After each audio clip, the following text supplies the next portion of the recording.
ምዕመናኖቻቸው ደግሞ እከካም ድሃ አመዳም ናቸው። አብይ ህይወት እንደዚህ ባዶ ይሁን። አብይ ህይወት እንደዚህ ባዶ ይሁን። እሺ 29 ዓመት ሴት ነኝ ብሎ የኖረው ወንድ ለ29 ዓመታት ሴት ነኝ ብሎ የኖረውን ወንድ ፖሊስ በቁጥጥር ስር አዋለው። የኢትዮጵያ ህዝብ የላብራቶሪ አይጣችሁ ነው ወይ? የኢትዮጵያ ህዝብ የላብራቶሪ አይጣችሁ ነው ወይ? ስለ የትኛው ወጣቶች ነው የምታወሩት? በጦርነት ስላስገደላችኋቸው? ስለ የትኛው ወጣት ነው የምታወሩት? በጦርነት ስላስገደላችሁት እያስገደላችሁ ስላላችሁ ወጣት ነው የምታወሩት? ሰላም እንደምን አላችሁ የእግዚአብሔር ቤተሰቦች፣ እናታችን የቅድስተ ቅዱሳን የድንግል ማርያም የአስራት በኩራት ልጆች በወደደንም ባከበረን በእግዚአብሔር ፍጹም ሰላም እላችኋለሁ። ይህ ዩዲያ ዩቲዩብ ቻናል ነው። በዚህ ዩቲዩብ ቻናል ላይ የተለያዩ ኦርቶዶክሳዊ የሆኑ ቪዲዮዎችን እያመጣን እንማማርበታለን። ላይክ፣ ሼር፣ ሰብስክራይብ በማድረግ ቤተሰብ ይሁኑ። አስተያየት ካላችሁ ኮሜንት ላይ ጻፉልኝ፣ አነባለሁ። አሁን ቀጥታ እስቲ ወደ መጀመሪያው ቪዲዮ እንለፍ። ለ3 ዓመት አብረን የቆየን መጋዘኔ በዚህ ልክ ባዶ አድርገት ተሸኛኘን።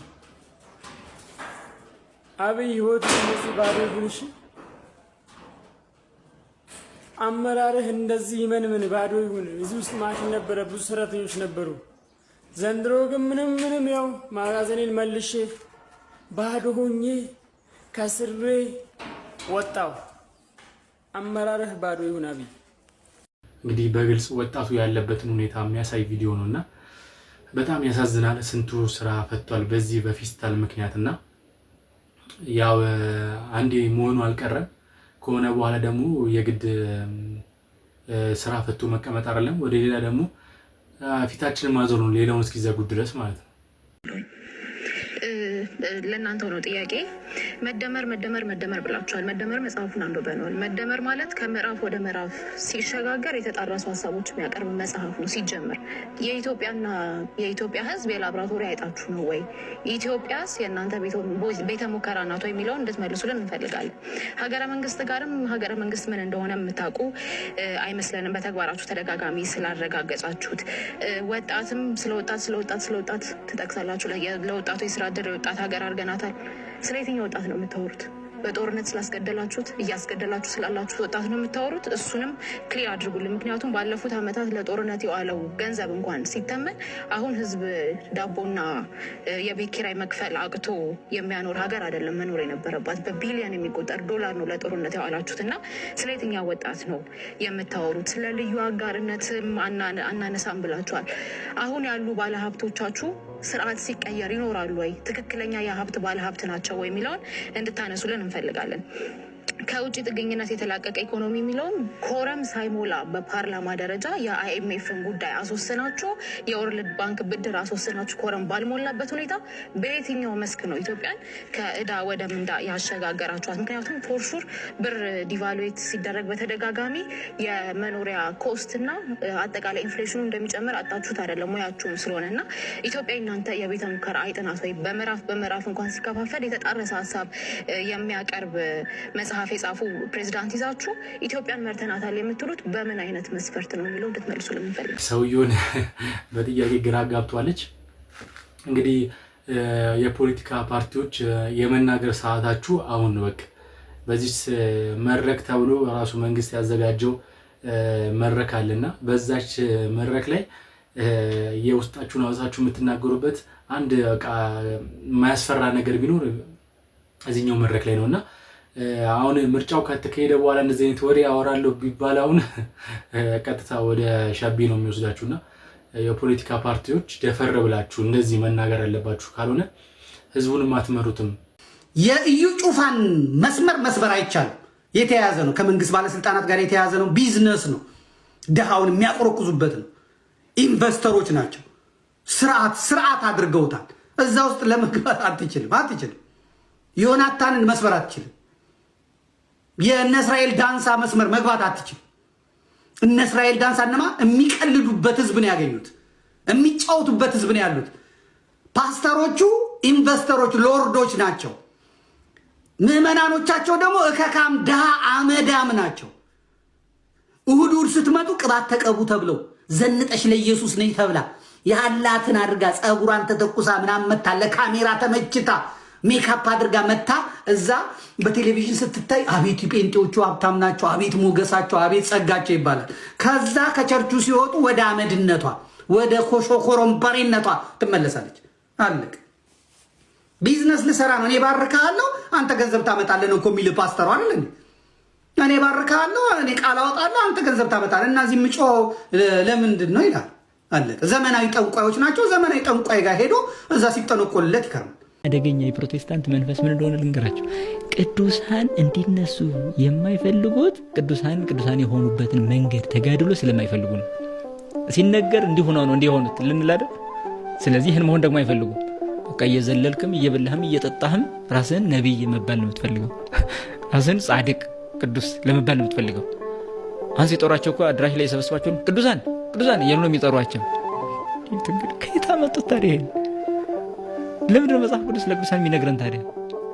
አረ መጽሐፍ ቅዱስ ስለ ቅዱሳን አይነግረው የሚለኝ ሰው ካለ ስለ አብርሃም እየነገረኝ፣ ስለ ኖህ እየነገረኝ፣ ስለ ዮሴፍ፣ ስለ ጻድቁ፣ ስለ ሙሴ እየነገረኝ፣ ስለ ዳዊት የንስሐ ሕይወት እየነገረኝ እንዴ ወደ ሐዲስ ኪዳን ስንመጣ ስለ ሐዋርያት የት ነው ያገኘነው? መጽሐፍ ቅዱስ ላይ። ታዲያ ስለዚህ ቅዱሳንን ያስተምራል ማን? መጽሐፍ ቅዱስ። ቤተክርስቲያንም መጽሐፍ ቅዱስ ነው የምትከተለው። ስለዚህ ነገረ ቅዱሳን ታስተምራለች ማለት ነው። በጣም አስደናቂ የሚያደርገው ደግሞ የመናፍቃን ይሄ የፕሮቴስታንቶች አንድ ክፍተት በጣም የሚገርመው አቡነ ተክለ ሃይማኖት ላይ እሱ መጽሐፍ ቅዱስ ላይ የታለ ድኩነት እንደ አንድ ቀን አንዱ ብሏል ስለ አቡነ ተክለ ሃይማኖት እንደ መጽሐፍ ቅዱስ ላይ አቡነ ተክለ ሚል ካለ አሁን አምናለሁ አለ። አንተ ምንድነው አልኩት። ሰው አለ አንተ ሰው መሆንህን መጽሐፍ ቅዱስ ከነገረኝ አምናለሁ። ንገረኝ እስኪ አንተ ሰው ለመሆንህ ስምህን ጠቅሰህ መጽሐፍ ቅዱስ ላይ አምጣ። አየህ ይሄ ምንድን ነው እንዴ? መጽሐፍ ቅዱስ እኮ የተጻፈበት ዘመን አለው። እንዲያውም ቤተክርስቲያን ያስመሰግናታል። ለምን? መጽሐፍ ቅዱስ ከተጻፈበት ዘመን በኋላ የተነሱ ቅዱሳን ሳይቀር ሳትረሳ ከትባ ማስቀመጧ ይበል ያሰኛል እንጂ ታዲያ ያስነቅፋል? ወይስ መንፈስ ቅዱስ በሐዋርያት ብቻ ቆመ? ወይስ በነቢያት ብቻ ቆመ? ከዛ በኋላ እግዚአብሔር የለም? አይ አለ። ካለ ቅዱሳንም አሉ ማለት ይመጣሉ አብረው። ምክንያቱም በየዘመኑ የሚነሳ ቅዱስ እኮ ነው ያለ። ታዲያ ያ ሁሉ ወስደን መጽሐፍ ቅዱስ አንጨምረው። ስለዚህ ለግሉ ገል ይጻፍለታል ማለት ነው። ለዛ ነው ታሪኩ የሚነገረው ማለት ነው። ስንክሳር አለ የቅዱሳን ሕይወት የዘገበ ማለት ነው። የሰማዕትነት ሕይወታቸው፣ የምናኔ ሕይወታቸው፣ የጾም የጋብቻ የቅድስና ሕይወታቸው ተዘግቦ ብናገኝ ለእኛ አስተማሪ ነው። የቃል ኪዳናቸውም ተካፋይ ነን። ቤተ ክርስቲያን የምትባለው ይሄን ሁሉ ያጠቃለለች ነታ። ምክንያቱም ቤተ ክርስቲያን የምትባለው እኮ ቅዱሳንን አሽቀንጥራ የጣለች አይደለችም። የቅዱሳኑም ህብረት ስለሆነች የራሷ ቤተ ክርስቲያን። ስለዚህ ስለ ቅዱሳን አለመናገር አትችልም። ስለ ክርስቶስ እንደምትናገር ስለ ቅዱሳንም ትናገራለች። ስለ ድንግል ማርያም ትናገራለች።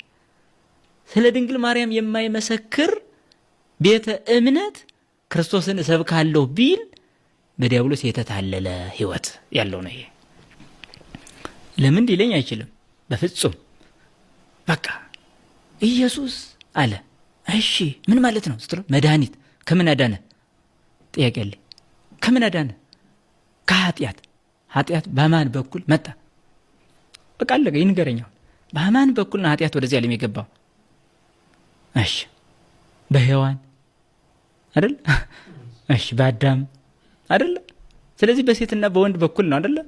ስለዚህ እንደገና ከኃጢአት የምንድንበት መስመር በሴትና በወንድ በኩል ነው የተፈጸመው። በሔዋን አንጻር እመቤታችን፣ በአዳም አንጻር ክርስቶስን እናገኛለን። ለጥፋቱ ሔዋን ምክንያት ማለች፣ ለድናቱ ደግሞ እመቤታችን ናት። ሔዋን የዲያብሎስን ምክር ሰምታ አጥፍታለች። እመቤታችን ደግሞ የቅዱስ ገብርኤልን ብስራት ሰምታ መድኃኒት የሆነውን ኢየሱስ ክርስቶስን ጸንሳለች። ታዲያ ስለ ድንግል ማርያም ብትመሰክር ቤተክርስቲያን ምን ኖሮ? ለምንድን ነው አንድ ፓስተር የራሱን ፎቶ እያንጠለጠለ በየእንትኑ ደግሞ ራሱን እንዲሰበክለት እየፈለገ ስለ ድንግል ማርያም የሚነገረውን ንግግር የሚጠላው? ከቅዱሳን መካከል አንዷ እሷ ናት። ስለዚህ ነው ስለ ድንግል ማርያም የማይነገር፣ ስለ ቅዱሳን የማይነገር ግን ስለ ኢየሱስ ይሰበካል ማለት ራሱ ምን ማለት ነው? እንዴት አድርገን የምትሰብክልኝ? ኢየሱስ ማለት ራሱ እንዴት መጣ ስትለው ጥያቄው ድንግል ማርያም ናት የምትመጣው ቀዳሚ። በቃ ይሄንን ነው አስተሳስራ የምታስተምር ቤተክርስቲያን። ማን ምን ክብር መሰጠት እንዳለበት አውቃ ነው የምታስተምር ቤተክርስቲያን። ይሄን ለይቶ ማወቅ ያስፈልጋል። እመቤታችንን ፈጣሪ ዓለማት ብለን አልጠራን። በቃ አምላክ ናት አላልነ፣ ወላዲተ አምላክ እንላለን። ወላዲተ አምላክ የሚለው ስም እስከ መቼም የማይሻር ስም ነው። ለዘላለም የተሰጠ ስሟ ነው። ይሄ ድንግል በክልኤ ለዘላለም የተሰጠ ስሟ ነው። ይሄን መሻር አይቻልም። አሁን ደግሞ አንዳንዶች ደግሞ በጣም በሚዲያ የምሰማቸው ደግሞ ሲነሳ ጥያቄው ምን ብሎ መሸወድ ጀምረዋል። ይሄ ማልበስ ውሸትማ ራቁቱን አይመጣም አይደለም። ለብሶ ነው ይመጣ አምሮ ማለት ነው። አሁን ምን ማለት ጀምሯል ደግሞ መቼም የኦርቶዶክስ ቤተክርስቲያን አማኞች ሁሉም እመቤታችንን ይወዳሉ አይደለ? ይሄንን መውደድ ስለሚያውቁ እኛም እኮ ማርያምን እንወዳለን የሚሉ አንዳንድ አሁን ትምህርቶች ደግሞ እየጀመሩ ነው። ወጣቱን ለማታለል እኮ ነው። ጥያቄ አለኝ እኔ። ማርያምን እንወዳለን አለ አንድ ፓስተር አፊቴ ላይ ናና ቆም እስኪ። ማርያምን እንወዳለን ምን ማለት ነው? ምን ማለት ነው? እንወዳለን እኛ እኮ ቅዱሳን እንወዳለን ምን ማለት ነው? እንዴ ማለት ይሄ መጠየቅ አለበት። ዝም ብሎ እንወዳለን አለ እንዴ? የአምላክ እናት መሆኗን ማትመሰክር ከሆነ ምንን ወደድክ? ስለሷ አስተምህሮ እንዳለ የማታምን ከሆነ ምንን ወደድካት? እሺ ወደድክ ምኑን? እንዴ እንወዳለን ማለትማ ጠላታችንስ እንድንወዳለን የታዘዝ ነው። ይህ ምን ቁም ነገር አለው? አሁን ለ29 ዓመታት ሴት ነኝ ብሎ የኖረውን ወንድ ፖሊስ በቁጥጥር ስር አዋለው። አቶ አስፋው ደግፌ የተባለው የ47 ዓመት ሰው ስሙን ለውጦ ቀሚስ በመልበስ ግርድና እየተቀጠረ እንጀራ በመጋገርና ወጥ በመስራት በጠቅላላው ሴት መስሎ 29 ዓመት ከኖረ በኋላ በፖሊስ ምርመራ ጾታው ተረጋግጧል። አቶ አስፋው ወይዘሮ አሰፋሽ በሚል የሴት ስም 29 ዓመት ሲኖር ጾታው ወንድ መሆኑን ያወቀ ሰው እንዳልነበረ ተረጋግጧል። ከብዙ ሰው ቤት በግርድና ከመቀጠርም ሌላ በደብረ ዘይት ከተማ ቤት ተከራይቶ ጠላ ይሸጥ እንደነበርም ታውቋል። ሚስጥሩ የተገለጠው አቶ አስፋው ወይም ወይዘሮ አሰፋሽ እህል ሰርቋል በመባል በፖሊስ ሲመረመር መሆኑ ተመልክቷል። በግርድና ተቀጥሮ ሲያገለግል ከተቀበላቸው የምስክር ወረቀቶች መካከል አንዱ ብቻ በወንድ ስም ይጠራዋል። አቶ አስፋው ካሁን ቀደምም እንደዚሁ ዱቄት እንደሰረቀ ተመስክሮበት ፍርድ ቤት ቀርቧል። ማንሰማው ጉዳይ ነው እንግዲህ ሀገራችን ላይ። ምክንያቱም በምን ምክንያት እንደዚህ እንደሆነ ለማብራራትም ይከብዳል። ምክንያቱም ሰው ስንት ቸግሮት ሰው ከሚረበው ምንም ነገር ሊሆናልና ለምን እንደዚህ እንደሆነ ምክንያቱ ሳናቅ ለማፍረድ ይከብደናል።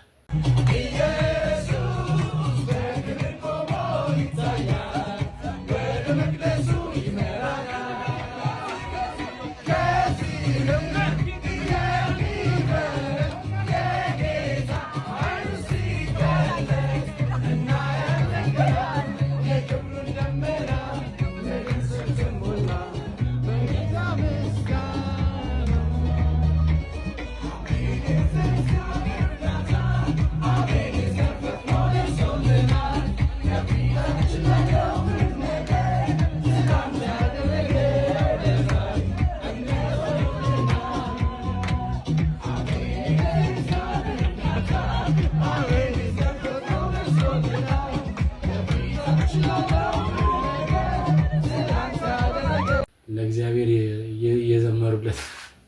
እየዘመሩለት ነው። እንግዲህ የቸርች ውስጥ አልበቃ ብላቸው እንግዲህ አሁን መርከብ ላይ ወጥቷል። ይሄ የሀብታሞች ምስጋና ነው። እንግዲህ እንደምታዩት እጅ ለእጅ ተያይዘው እየዞሩ ምናምን። እኔ አሁን ይሄን ኖርማል ብሰማው ዘፈን ነው ይመስለኝ። ምኑን ለእግዚአብሔር ምስጋና እንዳደረጋችሁለት ግራ ቢገባኝ፣ ስጋዊ ደስታን ለማግኘት ካልሆነ በስተቀር እንደዚህ አይነት መዝሙር ይከብዳል። ብቻ ቃላትም የለም ማለት ለእግዚአብሔር አሁን ይሄ ሁሉ ለእግዚአብሔር ነው ማለት ነው። እግዚአብሔር ነው በቃ እንደዚህ አይነት ምስጋና የሚቀርብለት በእንደዚህ አይነት መልኩ ነው። እንደዚህ የሙዚቃ ሪትም ያለውን ዘፈን አምጥታችሁ መዝሙር ነው ካላችሁ ይገርም። አንዳንዶቹ እኮ ጭራሽ የቃል እውቀት የላቸውም። አሁን ለምሳሌ ነው የነቻች ሄድኩኝና እየሰበከ መሀል ላይ ነውና ይሄ ማን ነበረ ስሙ? ይሄ ከአሳነባሪ ውስጥ ሰው የወጣው ማን ነበር? ፊት ለፊት ያለችው ዳዊት ስለ ዳዊት ነው። ዳዊት ብሎ ስብከቱን ቀጠለ በዛ እና እንዲህ አይነት ነገሮች አሉ። ታውቃለህ? እንዲህ አይነት ነገርና ለህዝብ የምታስተላልፈው ነገር ካላወቅ ስብከት አለ። አሁን ጉባኤ ውስጥ ገብቶ ተነሳች። ሰውየው በጣም የሚታወቅ ሰው ነው ምናምን ነገር ወጣች እና ምናምን እሺ ጸልይተስ የጸልይላት የኔ ሰፈርሽ የት ነው አላት። ላፍቶት በኢየሱስም ከዚህ በኋላ ለፍተሽ አትኖሪም ማለት እዛው ነው። እኔ በቃ እንደዚህ አይነት ነገር አልቻለም። አይሆንም። ብዙ አሉ ገጠመኞች፣ ብዙ አሉ። የምሬን ነው የምልህ። የማይከብዱ ነገሮች እዚህ ሰርቻ አስወጥቷት አስቁማት ነይ ወደ እኔ ነው የመጣች። የኔ ታላ ምንድነው ከህይወትሽ ጋር የሆነ ቁጥር ያለው 32 አላት። 32 ተንከባለለች ልጅቱ ተንከባለለች። አስነሷት አግኝተሽኝ ታውቂያለሽ? አላውቅም። ከኔ ጋር ሻይ ጠጥተሽ ታውቂያለሽ? አላውቅም። ተገናና 32 ምንድነው ሲላት ጥርሴ ነው አለች። ስለዚህ የሆነ የምሬን ነው። እና ሰው ማለት ነው አሁን ለምሳሌ ለኔ መተኸኝ ላበሻ መተህ እኔ በጓዳ ተደብቀ ስትጸልይ ያለው በቃ ጌታዊ መቼ ነው ከእንደዚህ አይነት ነገር የምታወጣኝ የሚልህ አንተም እንደዛ ትጸልያለህ፣ እኔም ጸልያለሁ፣ እሷም ትጸልያለች፣ ካሜራማንም ይጸልያል። እንዲህ መተህ ብትለኝ ለኔ አዲስ ላበሻ አዲስ አይደለም። ጌታዊ መቼ ነው ከድህነት የምወጣው ብለህ ከጓዳ ስትጸልይ ያለው ጌታዊ መቼ ነው እንዲህ አይነት ነገር የሚያበቃው ጌታዊ መቼ ነው ምናምን ብትለኝ ላበሻ የተለመደ ነገሮች አሉና ችግር አለን ሁላችንም አይደለ የሆነ የምንፈልገው ነገር አለን እንዲህ ቢሞላ እንዲህ ያለ በቃ መቼ ችግር በጓዳ ተደብቀ ያየሁት ነገር አለ ቢለኝ አሁን በጓዳ ተደብቄ የማደርገው መጸልየው ነገር አለ በጌታ እና ግን የሚያነጹት ትንቢቶች አሉ። አሁን ለምሳሌ አይደለ አንተ እንድትመለስ አንተ ወደ እግዚአብሔር ቤት እንድትመለስ አንተ እንድትመለስ የሚያደርግ ነገሮች ቢሆኑ ጥሩ ነው። ግን ሰዎች ቸርች ከፍተው ኦን ፐርፐዝ እንድትመለስ ሳይሆን ጭራሽ እንትን ጫንበት የኔ ነው ኮንፊውዝ በቃ ይዘይት አምናሃል ውጣ በቃ። እንግዲህ እንደዚህ የሚያወራው የራሳችሁ እምነት ተከታይ ነው። እንግዲህ እኛ ስናወራው ያ ትክክል አይደላችሁም ያላችሁት እንግዲህ የራሳችሁ እምነት ተከታይ እንደዚህ ነው የእናንተን ሃይማኖት የሚገልጸው የራሱንም የእናንተንም ሃይማኖት የሚገልጸው። አንዳንዴ እውነቱ ሲነገር እንደዚህ ደስ ይላል አይደል? የሆነ በራስ እምነት ግግም ብለህ ከመሄድ እንደዚህ ወጥቶ እውነቱን ማመን ራሱ በጣም ትልቅ ነገር ነውና እንግዲህ ከጠቀማችሁ የምትማሩበት ነገር ነው በዛ መንገድ ላይ ያላላችሁ ማለት ነው። ለዛሬ የነበረን ቪዲዮ ይሄን ይመስል ነበር። በቀጣይ ቪዲዮ እስከምንገናኝ ላይክ፣ ሼር፣ ሰብስክራይብ ማድረግ እንዳይረሳ። አስተያየት ካላችሁ ኮሜንት ላይ ጻፉልኝ፣ አነባለሁ። ሰላም ሁኑልኝ።